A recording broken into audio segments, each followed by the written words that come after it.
Scam Villains Self-Saving System Chapter 77. Chapter lain bisa ditemukan di YouTube @bacakan aku.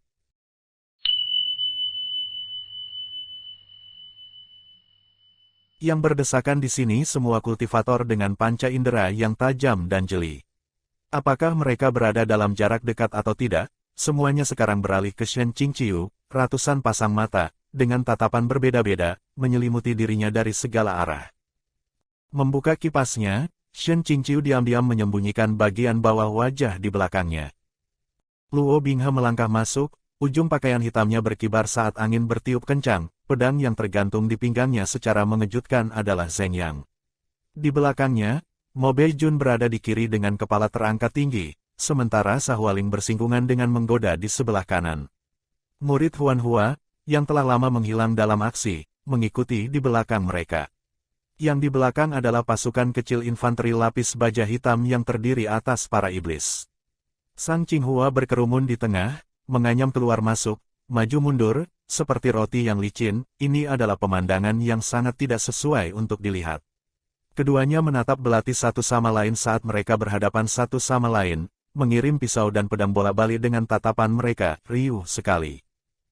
Luo Binghe menyeberang dengan cara yang mengesankan dan mengambil posisi sebagai pihak ketiga dari trio. Ekspresi warna-warni yang muncul di wajah semua orang lebih dari cukup untuk membuat paket emoji. Terutama mereka yang berasal dari Gunung Changqiong, ada periode waktu ketika mereka akan melawan orang-orang dari Istana Huan Hua setiap kali berpapasan dengan mereka. Bahkan sekarang, kemarahan mereka masih terasa sangat mentah saat melihat musuh lama mereka ini. Namun, kata-kata Kuil Zhao Hua dengan jelas menunjukkan bahwa mereka adalah sekutu saat ini dan bukan musuh, jadi mereka hanya bisa menahannya dan menahan diri. Qingqi dengan hati-hati bertanya, apakah yang dikatakan kedua tuan itu benar? Luo Binghe tersenyum, apakah Dewa Puncak Qi mencurigai bahwa Kuil Zhao Hua juga telah dicuci otak dan ditindas olehku? Melihat bahwa mereka akan bertengkar lagi, Shen Qingqiu buru-buru berkata, kata-kata Guru Agung Wu Chen tentu saja benar.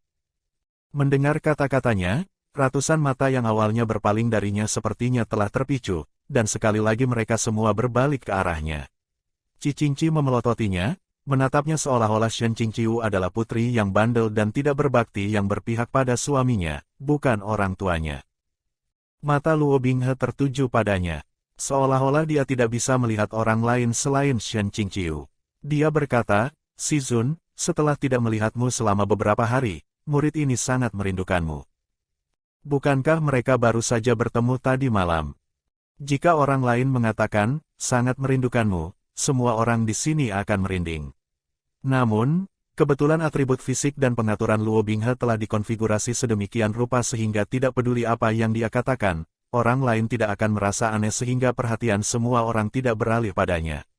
Shen Qingqiu bisa merasakan tatapan tidak berperasaan dari semua orang di sekitarnya, jadi, dia hanya bisa menjawab dengan apa yang dia pikir adalah yang sesuai.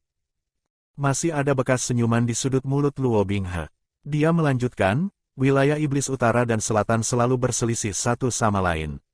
Wilayah utara, tempat aku menjadi pemimpinnya, tidak menyetujui penggabungan tersebut.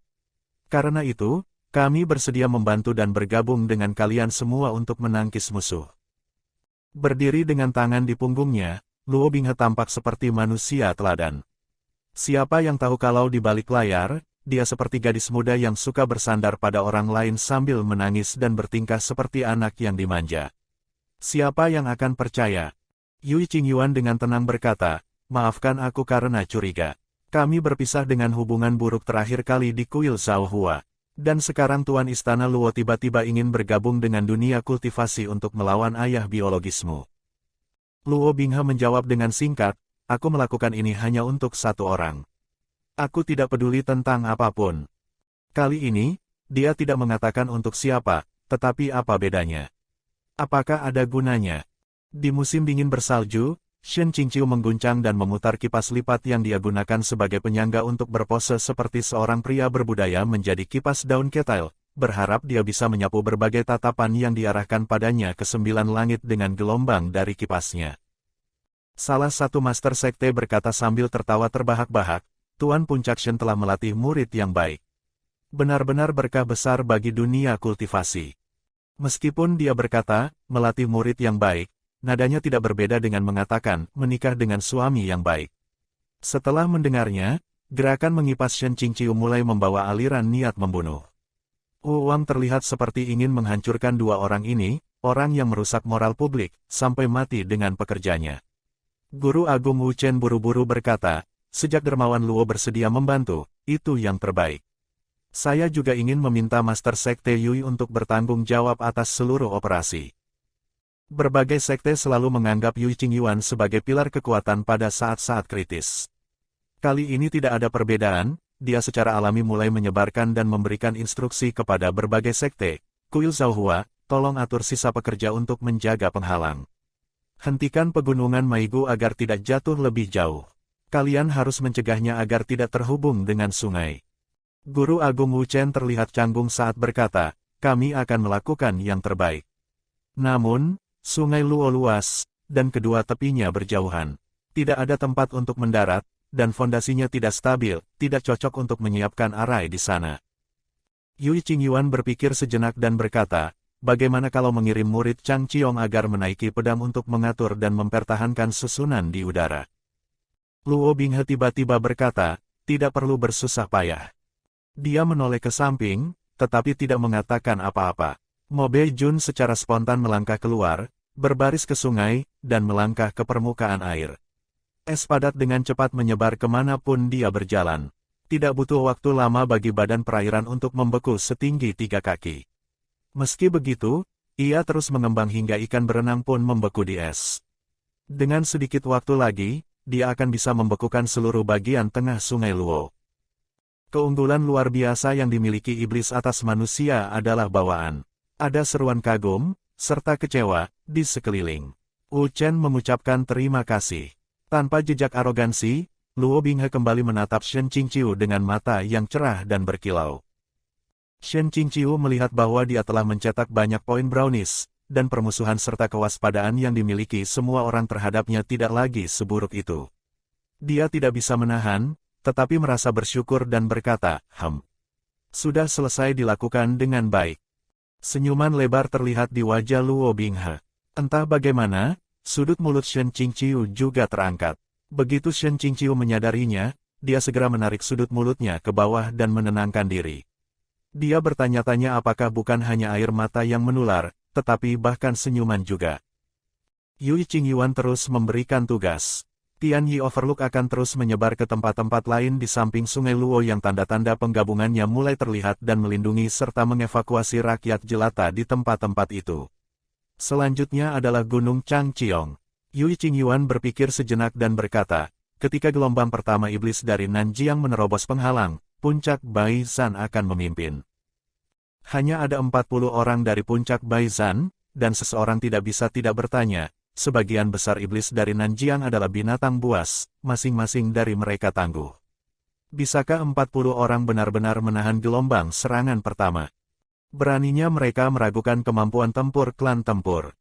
Liu Qingge menginjak bebatuan dengan kakinya.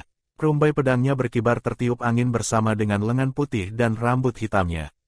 Alih-alih menjawab secara langsung, dia berkata dengan dingin kepada murid-murid di belakangnya, mereka yang tidak membunuh setidaknya 1000, enyahlah sendiri ke puncak Anding. 40 orang berteriak serempak, ya. Sang Qinghua bergumam lemah, jangan mendiskriminasi puncak Anding. Logistik tidak bersalah, logistik berumur panjang. Yui Qingyuan terus mempercayakan tugas ke puncak Qiongding, puncak Xiansu, puncak Qianchao. Masing-masing di posisi mereka sendiri, dengan tugas masing-masing. Shen Qingqiu melihat bahwa Luo Binghe terlalu santai dan mau tidak mau bertanya, berapa banyak orang yang telah kau bawa bersamamu? Apakah kamu tidak perlu membuat strategi? Begitu dia membuka mulutnya, dia merasakan telinga yang tak terhitung jumlahnya tertusuk dan mendengarkan dengan saksama dengan napas tertahan. Bahkan bisikan tiba-tiba menjadi tenang. Si 3 biarawati kembar Tao yang lincah di dekatnya mendengus. Luo Binghe menjawab, aku telah membawa semua orang yang aku bisa. Strateginya sederhana. Mengatakan demikian, dia menunjuk ke Sahualing dan Mo Beijun yang berdiri di belakangnya. Percayakan Zhao Xiong Jun padanya. Percayakan binatang jelek itu padanya. Bukankah itu mengadu domba putrinya dengan ayahnya lagi? Itu hanya... Shen Qingqiu menyelidiki, dan Luo Binghe mengangguk dengan sungguh-sungguh, dan senyum mengembang di wajahnya, percayakan Si Zun kepadaku. Tempat itu meletus dengan batuk di sekelilingnya. Shen Qingqiu hampir tidak bisa mempertahankan ketenangannya. Dia menutup kipas lipat dan menggenggamnya di tangannya. Menyesuaikan ekspresinya, dia berkata dengan serius, ada yang ingin aku katakan kepada mantan penguasa puncak Anding. Untuk saat ini, diskusikan dengan berbagai pemimpin sekte tentang rencana untuk menghadapi musuh. Tanpa mempedulikan reaksi orang lain, dia berlari begitu dia selesai berbicara. Dia meraih Sang Qinghua dan menyeretnya seolah-olah sedang menyeret babi hutan mati ke bawah pohon yang sedikit terisolasi dari yang lain. Shen Qingqiu berkata, mengapa kamu masih hidup? Kau seharusnya mati 800 bab sebelumnya. Kenapa Mo Beijun belum menyinggungmu? Sang Qinghua menyesuaikan kerah bajunya, Shen Dada, kamu seharusnya mati lebih awal dari aku. Sekarang kamu masih hidup dan bersemangat. Apakah kamu tidak malu membicarakanku? Shen Qingqiu memegangi dahinya dan menarik napas dalam-dalam, saudara Toward the Sky, pahlawan, Patriot Airplane, apakah kamu kekurangan cinta? Jadi, latar belakang asli Shen Qingqiu yang awalnya kau sebutkan adalah bahwa dia dilecehkan oleh seorang cabul di masa kecilnya. Apakah kau suka menulis cerita latar yang pahit dan tragis? Sang Qinghua menjawab, semakin tragis karakternya, semakin tinggi popularitasnya. Shen Qingqiu berkata, omong kosong. Setelah mendapatkan spam dengan 2 utas komentar pembaca yang menyerukan kebiri aku, kau memberitahuku bahwa ini adalah popularitas. Itu karena aku tidak mengikuti setting aslinya. Sang Qinghua mengemukakan argumennya dan bertukar pikiran dengannya, Bingge, tragis atau tidak? Popularitas, tinggi atau tidak? Dia masih berani menggunakan Luo Binghe sebagai contoh. Shen Qingqiu memukulnya dengan kipasnya dan bertanya, apakah kamu benar-benar ingin menggunakan poin ini sebanyak itu? Dia memikirkan Luo Binghe yang berlutut di tanah untuk mengambil cangkir teh yang rusak. Dari tubuhnya yang kecil dan kurus, dia berusaha untuk membawa 2 ember air naik turun tangga gunung. Tentang dia yang meringkuk di sudut gudang kayu yang menggigil tak terkendali di malam hari. Dia merasa sangat bingung dan gelisah dengan ingatan itu sehingga dia memiliki keinginan untuk memukul seseorang, dan seseorang ini pastilah airplane shooting toward the sky. Sang Qinghua mengamati wajahnya dan berkata dengan heran, ekspresi apa itu? Jangan bilang hatimu sakit untuknya. Sial, aku selalu berpikir kamu ulet, pantang menyerah, dan akan selalu bertahan. Aku selalu mengira kamu lurus. Shen Qingqiu menendangnya. Aku tidak punya waktu untuk omong kosongmu. Hentikan, bagaimana kita melawan Tianlang Jun? Sang Qinghua merasa kasihan pada Tianlang Jun dan berkata, jangan melawan dia. Apakah kau tidak merasa dia sudah cukup menderita? Dan sejujurnya, aku tidak bisa memikirkan bagaimana cara melawannya sendiri, karena garis besar dan detailnya belum berhasil. Shen Qingqiu berkata, jika kita tidak mengalahkannya, orang yang akan menderita adalah kamu dan aku. Jika kamu tidak bisa berpikir, pikirkanlah caranya sekarang. Kau adalah orang yang mendirikan fondasi dunia ini, pikiranmu sendiri adalah jalinan cerita. Dia belum selesai berbicara ketika mereka mendengar suara Luo Binghe, Si Zun, apa kau sudah selesai berdiskusi? Sudah hampir waktunya untuk berangkat. Bahkan tidak sampai 5 menit. Shen Qingqiu berbalik dengan cepat dan berkata, berangkat. Luo Binghe berkata, Master Sekte Yui dan aku pikir yang terbaik adalah mengirim 10 orang untuk merebut pedang. Si Zun, apakah kamu akan pergi? Aku akan pergi jika kamu pergi. Shen Qingqiu menjawab, baiklah. Setelah jeda, dia menunjuk ke Sang Qinghua, bawa dia juga. Warna-warna menghilang dari wajah Sang Qinghua, dan alisnya berkedut. Dia berteriak agar Bro Mentimun menyelamatkan nyawanya, tetapi Shen Qingqiu sudah menjauh. Liu Qingge dan Puncak Baizan bertanggung jawab untuk tetap berada di belakang untuk menjaga permukaan es. Shen Qingqiu berjalan melewatinya, lalu tiba-tiba berbalik dan berkata setengah bercanda, karena kamu ingin murid-muridmu membunuh 1000, maka, sedih, kamu secara pribadi harus membunuh 10.000 untuk memberi contoh.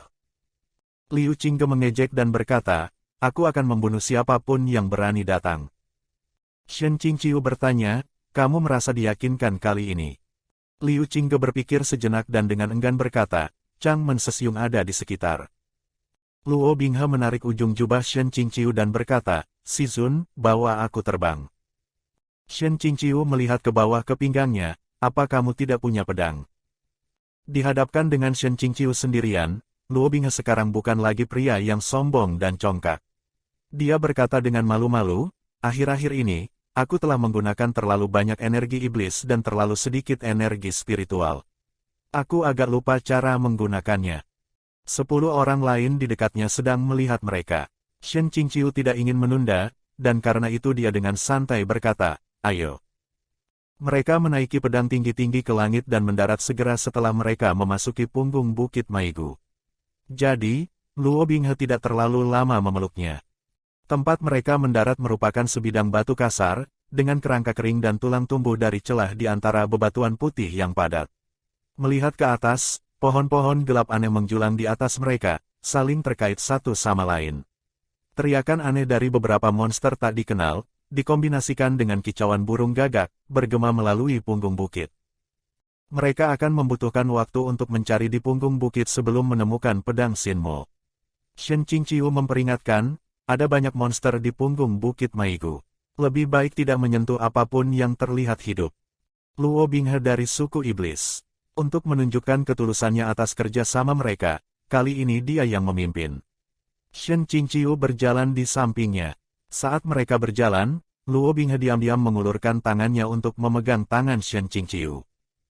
Wu Wang terbatuk keras, sementara Wu Chen berkata, Amitabha. Yui Qingyuan dengan sederhana dan tenang mengalihkan pandangannya.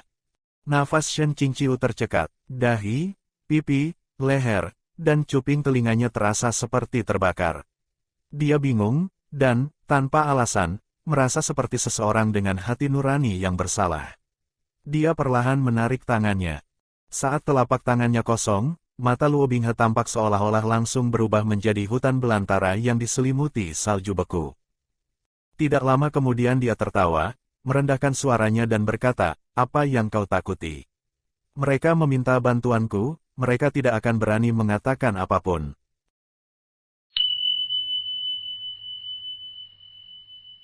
Akhir chapter 77. Jika Anda suka video ini, silakan like dan subscribe akun YouTube @bacakanaku untuk mendapatkan update audio novel lainnya. Terima kasih.